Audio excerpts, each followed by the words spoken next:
As principais tendências que transformam a realidade das pessoas e das empresas. Está no ar o podcast Lab de Tendências, da Casa Firjan.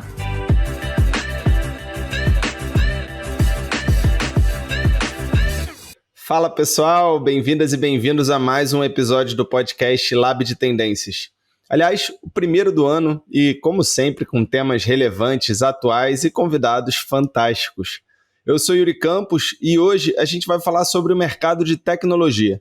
Das Big Techs, ou seja, gigantes americanas de tecnologia como a Alphabet, Google, Meta, antigo Facebook e Amazon, ao mercado brasileiro. O que está acontecendo com esse segmento afinal? Desde o ano passado, a gente vem vendo demissões em massa, além de uma perda de valor de mercado na ordem de 50%, 60% e até mais 70% em algumas dessas empresas. Um cenário bem diferente do que a gente viu em 2021, quando tinha uma abundância de capital disponível no mercado e boa parte desses negócios se preocupavam muito mais com crescimento do que com lucro em si. Inclusive com muitos IPOs, ou seja, oferta pública de ação na bolsa, tanto aqui no Brasil como lá fora. De lá para cá, dá para dizer que o mundo sofreu um revés macroeconômico, com guerra, taxas recorde de inflação, aumento de juros, principalmente nos Estados Unidos, o que faz com que grande parte do capital do mundo acabe migrando para os títulos públicos americanos. Então, será que a era da abundância da tecnologia acabou? O que a gente pode esperar desse segmento para os próximos anos? Antes de entrar nessa conversa, um pedido rápido para você. Não deixe de seguir ou favoritar esse programa no seu agregador preferido para ficar por dentro sempre dos novos episódios e ajuda muito a gente se você puder dar um like, avaliar com 5 estrelas esse podcast onde você estiver ouvindo. Agora sim, indo para o tema do episódio de hoje, quem me ajuda a adereçar essas e outras questões são a Júlia De Luca, que trabalha na célula de tecnologia do Itaú BBA e que está arrebentando no LinkedIn e no Instagram com conteúdos sensacionais sobre esses temas, e também o Thiago Capux, Head Global de Research no Itaú BBA e responsável pela cobertura das Big Techs na área de Research do banco. Pessoal, tudo bem? Muito obrigado aí pela disponibilidade para bater esse papo com a gente. Oi, Yuri. Obrigada pelo convite. A gente está super animado em estar aqui. Super obrigado pelo convite, Yuri. Acho que vai ser um papo bem legal aí. E vamos embora. Boa, Thiago. Vamos embora. Bom, pessoal, eu dei um breve panorama sobre o cenário atual. Aliás, se eu falei alguma bobagem, depois vocês me corrijam, por favor. Mas antes da gente se aprofundar um pouco mais nessas questões, eu queria dar um passo para trás e pedir para vocês contextualizarem um pouquinho como funciona o setor de tecnologia como um todo, das Big Techs às startups, como a gente estava falando, e também contar um pouquinho do trabalho que vocês fazem em relação a esse mercado aí no banco. Legal. Vou falar aqui primeiro. Infelizmente, normalmente deveria ser a Júlia, né? Como a dama primeira que ia falar, mas eu vou roubar a cena aqui primeiro e falar primeiro. Desculpa, Júlia. Imagina, vai lá. Mas vamos lá. Eu acho que tem, obviamente, várias maneiras de você segmentar e tentar olhar para a tecnologia, né? Muitas vezes as pessoas pensam em tecnologia como uma coisa só, mas a área é gigantesca, né? Então, você tem empresas no setor de software, empresas de e-commerce, empresas no mercado de publicidade digital, empresas em semicondutores, então é enorme. Quando a gente pensa desse lado que você comentou, que é um pouco das grandes empresas versus menores, e que acho que até importa um pouco para essa conversa mais sobre, né, mercado financeiro, etc., acho que tem tem uma maneira de olhar e dividir em dois aqui que eu acho que é muito importante para o investidor, né? Que é dividir entre essas empresas grandes, né? Big Tech são as mais conhecidas, mas tem uma gama de outras empresas no mercado americano em especial que são muito rentáveis, muito grandes, estão aí estabelecidas há muito tempo. Empresas menores, startups, empresas que não dão lucro ou que ainda são imaturas. Imaturas não no sentido negativo, mas é que simplesmente elas são jovens ainda no ciclo. E aí quando a gente olha, né, os movimentos entre esses dois, eles foram bastante díspares, né? Até as empresas menores sofreram mais, as empresas que não dão lucro sofreram mais vis-a-vis aí as Big Techs, né? Mas eu dividiria aí mais ou menos dessa maneira de olhar, tá? Pelo menos a maneira que a gente olha aqui, o Yuri do lado de research. Não, eu acho que o Thiago colocou super bem, né? E até mostra um pouco de como cada um de nós olha, uma esfera diferente do que ele explicou. Então, o Thiago naturalmente acompanha as Big Techs, que acabam sendo as empresas listadas em bolsa, e é claro que elas afetam diretamente o que acontece no mundo privado, né? E no mundo privado é o que eu olho aqui no meu dia a dia no banco de investimento. E acho que dando um passo atrás, vai ficar aqui uma resposta super completa, uma vez que eu cubro os fundos de venture capital, né, que é capital de risco, que investem nessas empresas de tecnologia, e os fundos de growth, que são os fundos que investem em empresas de tecnologia, ainda não públicas do mundo do Thiago, porém um pouco mais maduras. Então, acho que é interessante a gente traçar do que está acontecendo nas Big Techs e como isso vai impactar até a pequenininha que está tentando começar a levantar recursos agora. Assim, eu sou analista aqui da parte de tecnologia no Itaú BBA, e a minha função aqui é dar opiniões, né, sobre investimentos nas empresas de tecnologia listadas em bolsa. Então, na minha cobertura tem empresas como TOTUS, como Localweb, por exemplo, até empresas lá fora, onde eu tenho coberturas e opiniões oficiais sobre as Big Techs e outras empresas lá fora que eu acompanho, né? E aí a Júlia está mais nesse mercado privado, né? Olhando algo que no futuro vai bater no meu mundo, né? Então, os papos com ela é legal, porque, pô, o que vai acontecer aí, Júlia? Ela que fala melhor do que eu, na verdade, tá? Total, Thiago. Não, legal. Acho que é isso mesmo, né? O trabalho de vocês complementa muito, então é muito bom que vocês dois estejam aqui também para falar um pouquinho sobre esse mercado, trazendo essas duas perspectivas diferentes. E aí, já falando então sobre o cenário econômico, né? Que eu já dei uma explanação inicial sobre isso, e eu até separei alguns dados aqui também do layoffs.fyi, que é um site que reporta as demissões nas empresas de tecnologia pelo mundo, para ilustrar um pouco o cenário pro 20. Em 2022 foram quase 155 mil demissões nesse setor, né, como um todo, ao redor do planeta. Em 2023, até a última atualização que eu fiz, já foram mais de 20 mil demissões e com muito mais ainda por vir, né? A gente já viu aí alguns anúncios como o da Amazon, da Salesforce. Nos Estados Unidos, né, outras empresas também se destacaram nessas demissões, como a própria Meta, né, o antigo Facebook, o Twitter. Aqui no Brasil tem bastante destaque no site para empresas como Loft, Boozer, a 2TM, que é a dona do mercado Bitcoin, Log, Banks, enfim, tantas outras. E aí, aproveitando, né, lembrar aqui que eu vou botar todas as referências que a gente vai citando ao longo da nossa conversa num link na sinopse desse episódio, incluindo o link desse site também, onde vocês podem acompanhar todos esses dados. Mas, bom, vamos lá, voltando aqui para a pergunta.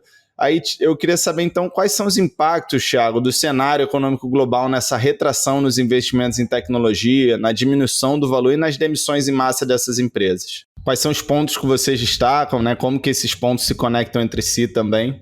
Perfeito. Eu vou pegar aqui primeiro essa também. Dando uma resposta de maneira bem simplificada, tá?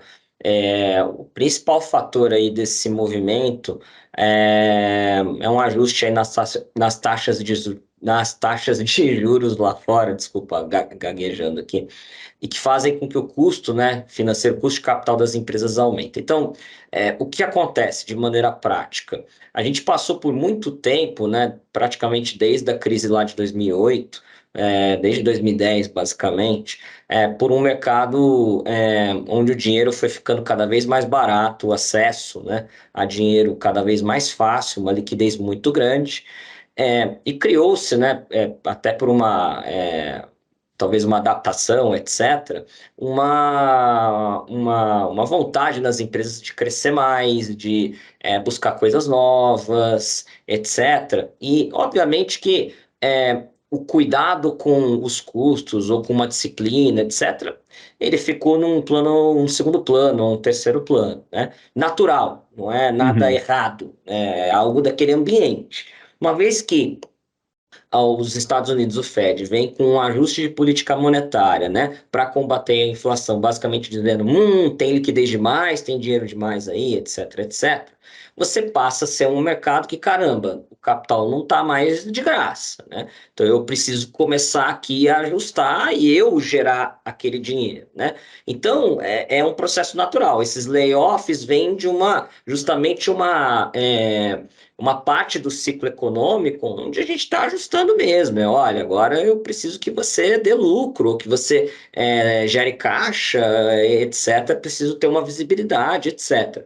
E é interessante que a gente está vendo o mais interessante que a gente está vendo essa maior disciplina, não só nas empresas aí do mundo da Júlia, né, que são mais ali novas, mas também nas Big Techs, né? A gente está vendo aí a Amazon, a Meta fez layoffs gigantescos. Então, porque para o investidor, né, que é um stakeholder, isso também passou a ser mais importante. Ele também vai lá e pressiona e fala, o Meta, você não pode mais, cara, gastar tantos bi lá no metaverso. Você precisa começar sabe, não pode ser mais isso, né? Então, é um conjunto de coisas, né? O investidor vai para esse lado, força a empresa também tem mais dificuldade de necessidade de capital. Então, é uma parte aí do ciclo, Yuri. E, Thiago, você acha que dá para dizer que esse movimento, esse revés macroeconômico, até como eu citei antes, ele pegou todas essas empresas e o setor como um todo de solavanco? Assim, parece que muitas empresas não esperavam por esse ambiente macroeconômico um pouco menos estimulante em relação ao que estava sendo lá em 2020, 2021, ainda que grande parte dos dólares, né, impressos no mundo tenham sido feitos durante esse período, o que gerou, como você falou, essa abundância de capital disponível para essas empresas e esse mindset mais focado em crescimento. Parece que também muitas empresas estavam achando que tecnologia ia decolar e a demanda ia continuar mesmo com o arrefecimento da pandemia. Você enxerga dessa maneira que eu estou colocando?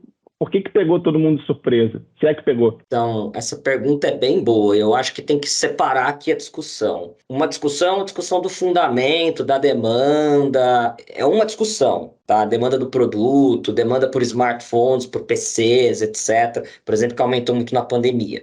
A outra social, discussão... por call no Zoom, né? Essas coisas.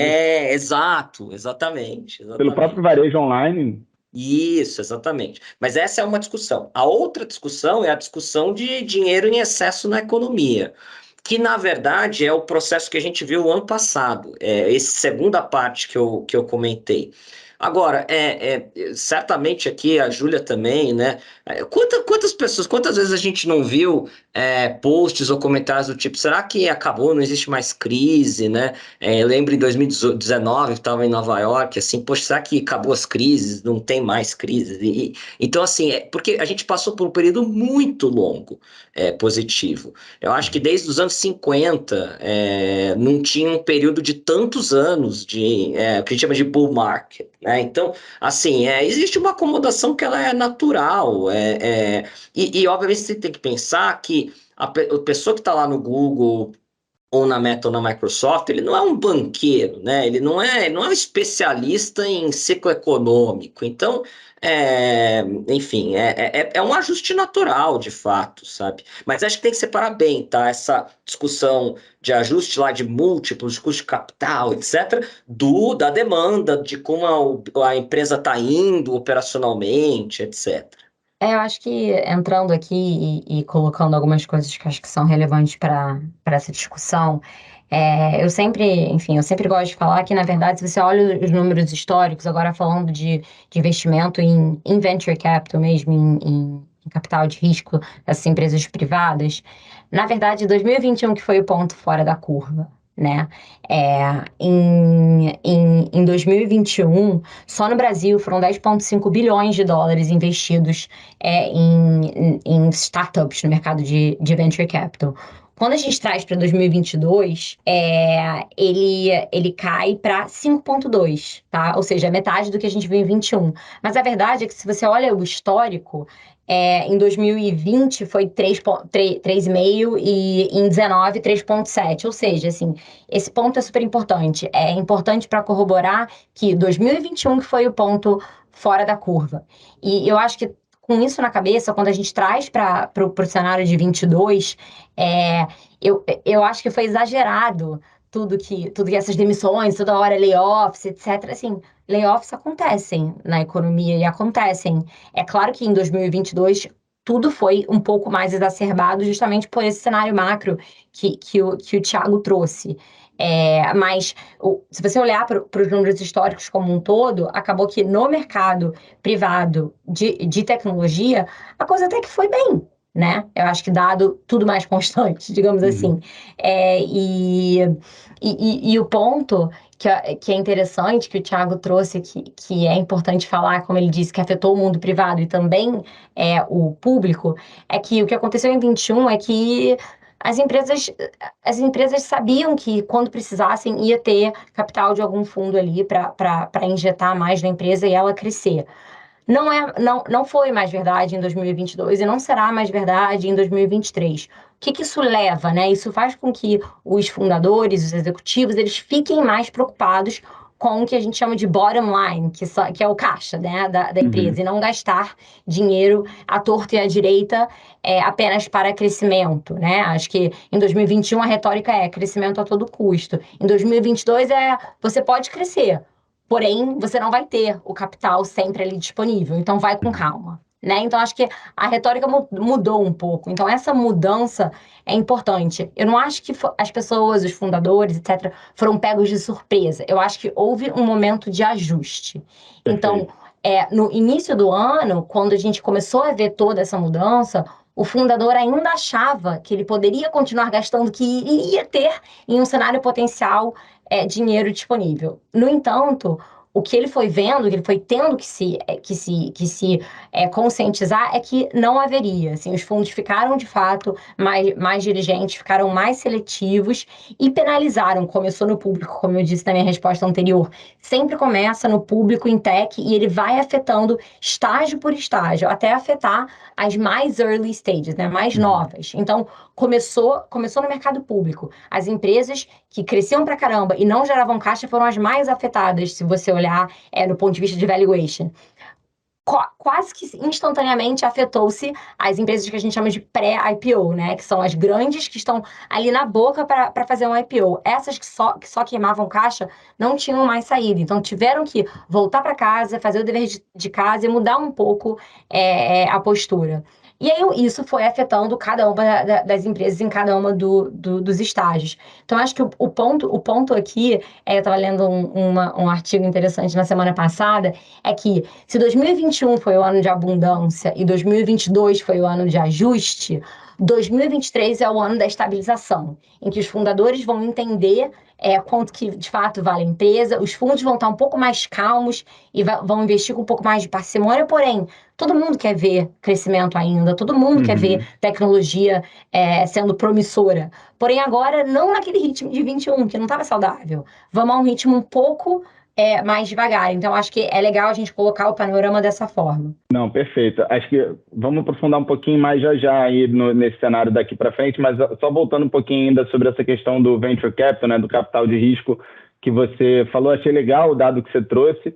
E aí uma dúvida que me surgiu aqui. Esses frutos desses investimentos, eles estão sendo colhidos ainda, né? Imagino eu. Como é que está esse cenário? E também, em relação ao venture capital, Júlia, eu sei que grande parte desse capital de risco que é investido nas empresas não dá frutos, né? Dá para a gente ter um panorama já sobre... Eu não sei qual é o dado, mas eu já ouvi alguma coisa na ordem de, sei lá, você tem um fundo de venture capital, 5% que você espera que dê fruto e esse 5% ele vai te valorizar absurdamente.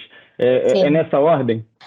O que acontece é que o investimento de venture capital, por definição, ele é um investimento que você não está colhendo os frutos nem em D0, nem em D+1. Na verdade, é em D+8, né, na média. Ou seja, em 8 anos que você vê você vê como você tem a saída do seu investimento numa empresa no mundo privado. Eu acho que esse ponto é super importante. Sobre a sua segunda pergunta, o que aconteceu é que em 2021, esses fundos eles investiram pra caramba, como foi o dado que eu trouxe, mas eles investiram montantes a valuations, né, que é quanto a empresa vale, estava muito esticado. Então, de fato, todos os valuations, em todos os estágios, eles estavam maiores do que efetivamente eles de fato são, de acordo com fundamentos, né?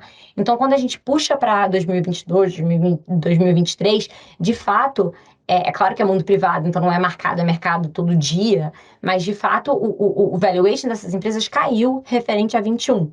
Então, se você olhar do ponto de vista de investimento, em tese, o investidor perdeu dinheiro de um ano para o outro, mas ele ainda está lá, o dinheiro ainda está lá, não foi marcado a mercado, então é um fluxo muito mais longo. Então, quem sabe daqui a 2, 3, 4 anos, aquele valuation que ele pagou em 2021 vai ficar abaixo do que será a saída dele. E aí ele vai conseguir colher os frutos. Eu acho que é interessante a gente analisar o montante investido ano contra ano, justamente para a gente entender a velocidade que esses investidores estão investindo. Então, em 21, quem acompanha o mercado de tecnologia, era uma transação no mínimo por dia, então era uma, era duas, era três. E eu acho que o segundo ponto e indicador importante é quanto tempo eles estão demorando para fazer uma diligência, para fazer um investimento. Quando a gente tem um montante menor sendo investido, quase que, enfim, quer dizer diretamente que o investidor ele está demorando mais para investir aquele dinheiro que ele tem. E número 2, ele não está tão propenso a investir como ele estava antes. E o que é isso? A gente volta já para a resposta do Thiago. É uma consequência macro, né? Então, tudo, na verdade, é atrelado, do público ao macro, ao privado, mas eu gosto de falar que cada válvula responde de uma forma diferente, mas, na verdade, quando você olha lá para cima, é tudo meio conectado, entendeu? Perfeito. Júlia, acho que seria legal você explicar um pouquinho, assim, rapidinho, como é que funciona o processo de valuation das empresas. O que é exatamente valuation? Só para traduzir um pouco isso para o público. Acho que o Thiago pode me ajudar aqui, mas é o valor de mercado daquela empresa. Então, a gente pode olhar de algumas formas, né? No mundo privado, a gente olha como um múltiplo de receita, ou seja, aquela empresa está fazendo R$5 de receita. O valuation dela vai ser quantas vezes aquele número 5, tá? Fingindo que R$5 foi a receita que ela fez em 2022. Então, se a gente falar que aquela empresa está valendo 3 vezes a receita de 22, vai ser 3 vezes 5. Eu acho que no mundo público, o Thiago pode falar muito melhor, a gente vê usando outros múltiplos, mas eu acho que o conceito é o mesmo, né? É quanto que se amanhã o fundador vendesse, valeria aquela empresa com base em alguns números que ela reporta. Acho que, Thiago, se tiver algo para complementar. Não, perfeito, Júlia. Acho que você falou bastante coisa já super legal. Acho que o que eu complementaria aqui é o que a Júlia falou, né? A valuation é a arte e ciência de julgar o valor de uma empresa, né? Esse é o que é valuation. A forma de fazer isso... Putz, dá para fazer um podcast de 3 horas aqui, Yuri, para discutir, etc. Mas, conceitualmente, o que acontece? E é bem fácil de entender isso. Imagina que você estivesse comprando um título de renda fixa do Brasil, tá? E esse título vai me pagar determinados de tempos em tempos, né? A cada 6 meses, a cada 1 ano, etc. Lá um certo dinheiro, né? Aí, enfim, a ciência por aqui é pegar esses fluxos que eu vou receber e dizer, olha, eu vou pagar hoje 100, vou receber esses fluxos aqui e receber 100 de volta lá na frente, os mesmos 100 que eu emprestei, né? Eu quero uma taxa de retorno de, sei lá, 10%, 15%, etc. E aí eu chego e tudo isso aqui vai compor o valor. Quando eu falo do mercado de ações especificamente, eu estou pensando não nesses fluxos de um pagamento de um título, mas eu estou pensando nos fluxos de geração de caixa de uma empresa, que na verdade é em cima deles, eu vou receber tanto, etc., ou tanto que é pro acionista, etc., etc. Então, conceitualmente é isso. Agora, só que acontece, quando você fala de empresas lá mais early stage, como da Júlia, o primeiro fluxo de caixa está lá em 2030, entendeu?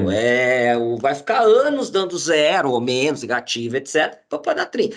E aí o que acontece? E aí acho que é uma coisa legal para o investidor entender. Quando esses fluxos estão muito lá na frente, a sensibilidade ao aumento da taxa de juros é muito grande. É muito grande. Quando o juro sai de 1% para 2%, nossa, esse valor derrete. Quando eu tenho um ativo que eu já estou recebendo esse caixa hoje, essa variação é muito menor. Isso explica tecnicamente por que que uma empresa que não dá lucro ou vai dar lucro mais lá na frente, ela é tão impactada ou tão mais impactada do que uma Big Tech, por exemplo, que tem um caixa gigante aqui dentro dela, né? A gente chama isso um pouco de duration, né? O conceito desse negócio. Mas, enfim, grandes linhas é isso, tá? Não, perfeito, tá super claro. Deixa eu aproveitar, então, já entrando nesse assunto de Big Tech que você colocou agora também, é um outro desafio que a gente não comentou ainda, mas que entra nessa equação, né, do movimento que a gente está passando de revisão dos valuations, dos valores, e que acaba acarretando também algumas mudanças dentro dessas empresas, é a questão da regulação.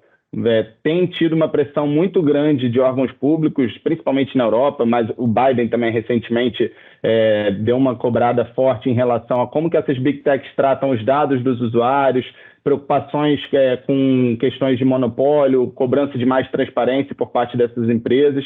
Como que isso se enquadra no momento atual que elas estão passando e o que a gente pode esperar nesse sentido para os próximos anos?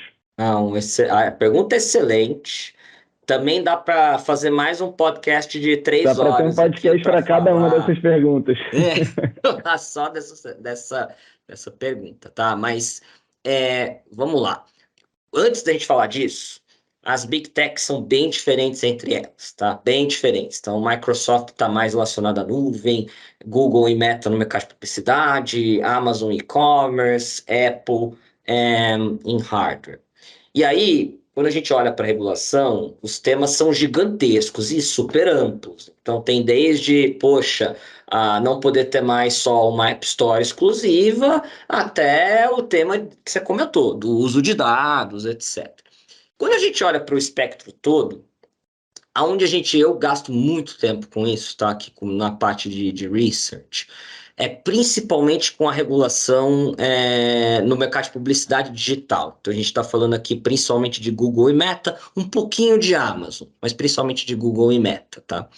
E quando a gente olha para o que está acontecendo e para tudo, assim, esse mercado está uma grande bagunça, tá? Essa palavra é forte, mas ela é a realidade, tá?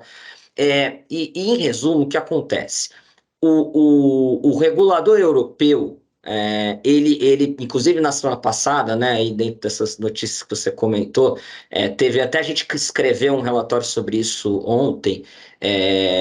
Basicamente, assim, a gente acha que teve uma decisão muito radical, que basicamente, se realmente passar, tem um appealing da Meta, mas assim, a gente acha que a Meta eventualmente pode acabar com o business dela na Europa. Estou falando isso literalmente, tá? Assim, ela eventualmente pode, assim, não pode mais usar dado 1P para fazer segmentação de cliente. É nesse nível, perigo, vamos dizer, né?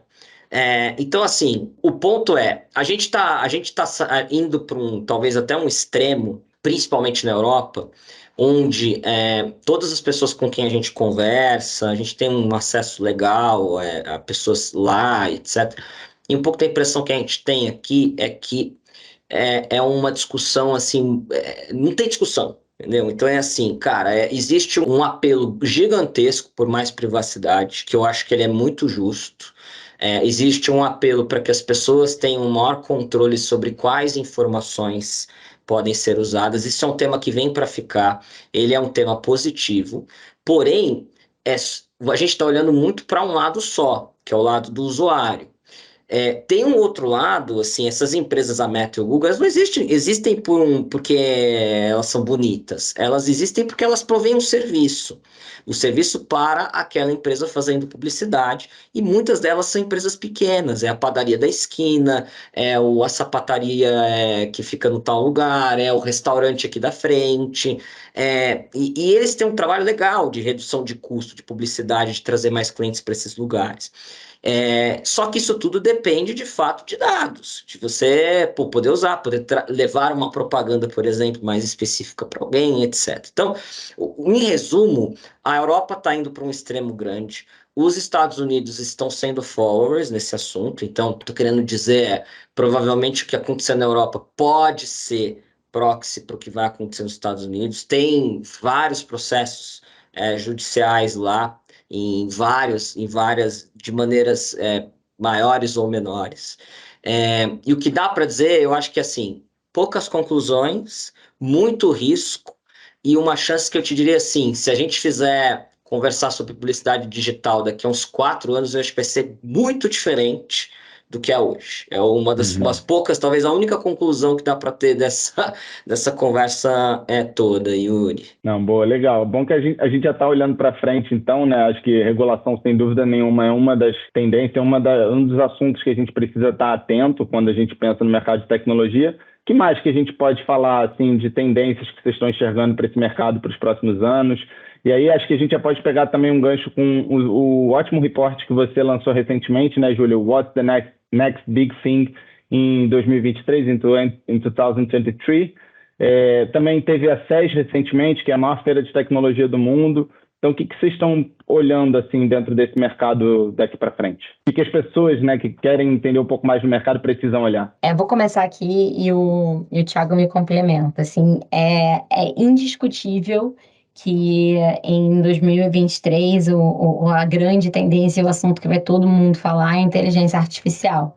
A gente começou a ver os sinais lá em novembro, né, quando o ChatGPT foi lançado pela uma empresa chamada OpenAI, mas assim, o ano mal começou e todo dia tem uma notícia sobre o assunto. Acho que tá todo mundo super, super fissurado em o que a inteligência artificial consegue fazer. O que eu acho que aconteceu, né? Eu acho que o ChatGPT, ele, para a população como um todo, tangibilizou o que a inteligência artificial é capaz. Eu acho que as grandes empresas, como as que o Thiago cobrem, já estavam carecas de saber o que a inteligência artificial é capaz porque elas viam. Mas eu acho que nós, como usuários finais, né, a gente só teve, de fato, uma interação tão clara no final do ano passado e esse ano. E eu acho que não tem como dizer que isso não vai ser uma tendência, que isso afeta todos os setores e todos os diferentes trabalhos, né? Eu estava consolidando quais eram essas plataformas de inteligência artificial que tinham sido lançadas além do ChatGPT. Tem várias. Tem para fazer um slide para você, tem para olhar um contrato, tem de tudo, entendeu? Então, eu acho que esse ano vai ser o ano da inteligência artificial. Se eu pudesse citar rapidamente, aí também com base no relatório, mas talvez 3 tendências macro que eu acho que vão também estar em voga em 2023, eu citaria o B2B, né? O que é o B2B? Business to business, né? Empresas para empresas. Eu acho que o mundo de tecnologia na América Latina nos últimos anos evoluiu muito quando a gente fala de B2C, que é empresas para consumidores finais. Então, você tem vários exemplos de empresas que já são super bem-sucedidas de tecnologia para o consumidor final. Seja eu estou falando de iFood, Rappi, seja o Mercado Livre, que é um e-commerce para o consumidor final, mas você tem poucos casos ainda do B2B que deu super certo, né? Seja no caso de um software mesmo, seja no caso de um banco, né? De empresas para empresas. Então, eu acho que 2023 a gente vai ver uma evolução e uma consolidação do B2B na América Latina. E aí em todos os setores, como eu citei. Um outro tema que eu acho que é sempre relevante quando a gente fala de Brasil e que vai continuar sendo relevante é o tema de cibersegurança. O brasileiro é muito criativo, ele é muito fraudador. Eu estava vendo um índice do MIT Tech Review, que eu acho que a gente saiu, sei lá, acho que era em terceiro como o mais fraudador e mais criativo no mundo todo, né? Então acho que cibersegurança vai estar cada vez mais latente, ser cada vez mais uma preocupação de todos, não só das grandes empresas, mas também das menores. E, finalmente, eu não poderia deixar de falar que eu acho que o assunto de creator economy, né? Economia feita por criadores de conteúdo, sejam eles vendendo, seja eles sendo uma referência e um ponto importante para as empresas. Eu acho que a gente vai ver, vai ficar cada vez mais evidente no Brasil em 23, que é um fenômeno que a gente já vê de forma tangível nos Estados Unidos. Pô, bacana. Deixa eu só pegar um gancho nessas tendências que você falou, só para lembrar para o ouvinte que a gente tem alguns episódios aqui anteriores nesse podcast sobre esses temas, especialmente sobre inteligência artificial. A gente gravou um com o Diogo Cortis, que é um cientista cognitivo, que é o episódio número 19. A gente falou bastante sobre essas ferramentas que a Júlia citou, e alguns marcos, né, referentes a esse tema no ano passado, como a primeira capa de revista publicada com uma imagem que foi feita através de um software desse, que foi o Dolly 2, também uma arte vencedora de concurso digital, de concurso de arte digital, foi feita a partir do Midjourney, que é um outro software dentro desse sentido. Então, acho que é legal só para conectar. A gente teve um episódio também sobre Creator Economy com o Flávio Passos, que é super referência no assunto. Então, vou colocar esses links aqui no descritivo também, da onde você está ouvindo esse episódio. E aí, passando para você, Thiago, o que você pontua aí para a gente olhar daqui para frente? Não, acho que a Júlia já trouxe muitas coisas e muitas coisas mais interessantes do que eu certamente vou trazer na minha resposta, tá? Eu vou começar, inclusive, pela parte mais chata, tá? Acho que, assim, dentro essa questão mais macro, né? A gente comentou muito de 2021 ter sido um ano de ajustes aí de valuation, né? De múltiplos, etc., agora eu acho que vem a segunda parte do ajuste, que ainda não ocorreu, que é o ajuste nos resultados das empresas, né? Então, quando você tem um aumento de juros, etc., né? Menos dinheiro na economia, isso de uma certa forma retrai consumo, retrai investimento, e aí, em segundo momento, isso acaba batendo na demanda, enfim, uma série de coisas que prejudicam o resultado das empresas, né?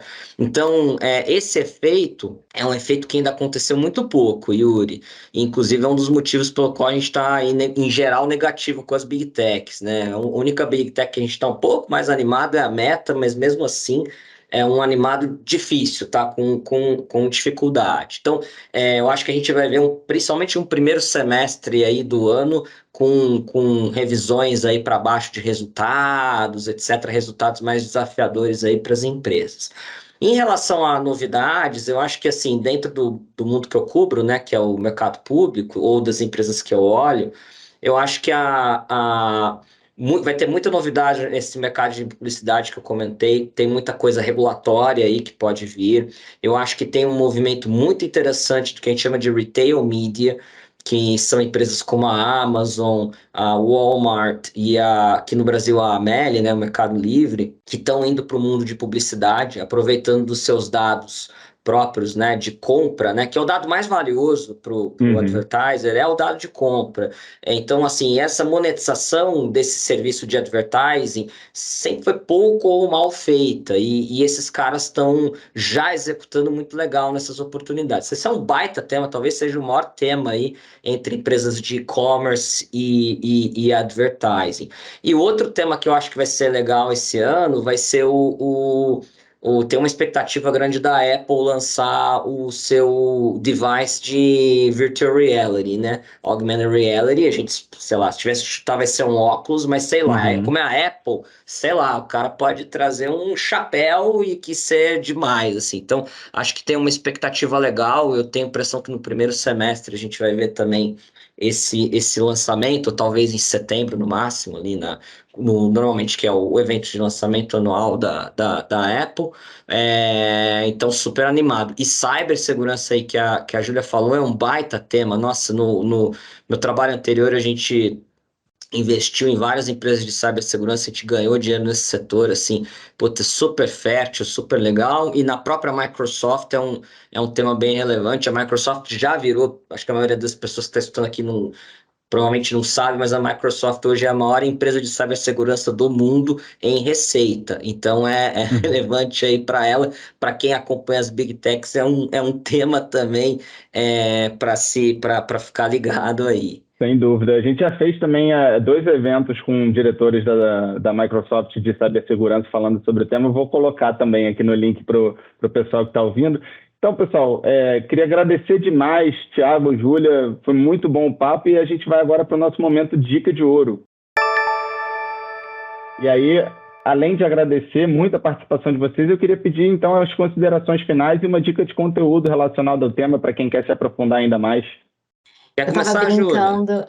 vou começar. Eu tava brincando que antes da minha dica de ouro, eu vou fazer um jabá próprio, que uma deixa à parte. Por Acho que é favor. dica de ouro também. Eu escrevo toda semana uma newsletter sobre as principais tendências em tecnologia. O conteúdo é em inglês, mas enfim, quem tiver interesse é no Substack, é só colocar meu nome, Júlia De Luca.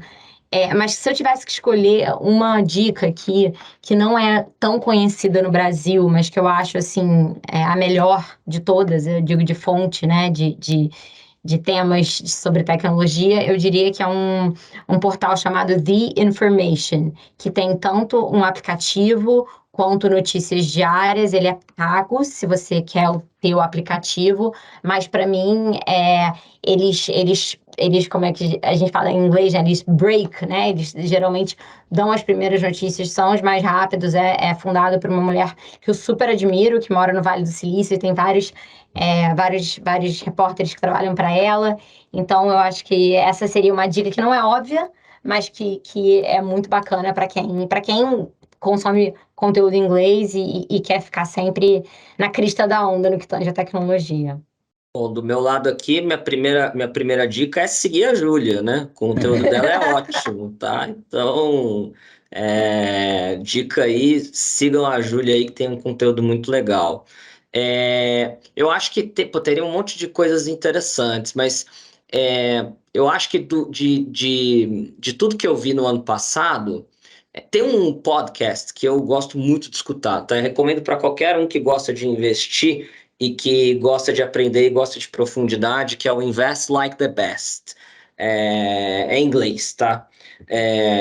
E eles sempre trazem gente interessante, tá? Fundadores de empresas, às vezes trazem grandes investidores, às vezes trazem acadêmicos, é bem legal. E tem um episódio lá, dos que eu escutei ano passado, que foi o que eu mais gostei, que foi com o fundador da Vista Partners. Eu esqueci o nome dele. Mas o episódio, ele é um episódio que fala sobre como investir em empresas de software. E ele dá uma aula, né? Ele faz isso, sei lá, há 30 anos, tem muito sucesso, e até um cara que está no mundo aí mais parecido com o da Júlia, né? Que é um pouco mais aí privado do que público, ou um híbrido, vai. Mas ele dá uma aula, assim, como olhar, como entender, como fazer para aprender. Então, é a outra dica. Mas o da Júlia é mais legal, cara, do que isso aí, viu? Assina embaixo, Também não é tem consumido também. mas é legal. Muito bom. Thiago, Júlia, obrigado demais aí pela participação nesse episódio. Obrigado a você que está ouvindo até aqui também. Lembrando que se você quiser mandar comentários, críticas ou sugestões de tema, ou pessoas que você gostaria de ver por aqui, ou ouvir por aqui, manda um e-mail para casafirjan@firjan.com.br com o assunto podcast. E, por fim, não deixe de seguir ou favoritar esse programa no seu agregador preferido e compartilhar com os amigos e amigas que possam se interessar pelo tema. Muito obrigado e até o próximo episódio.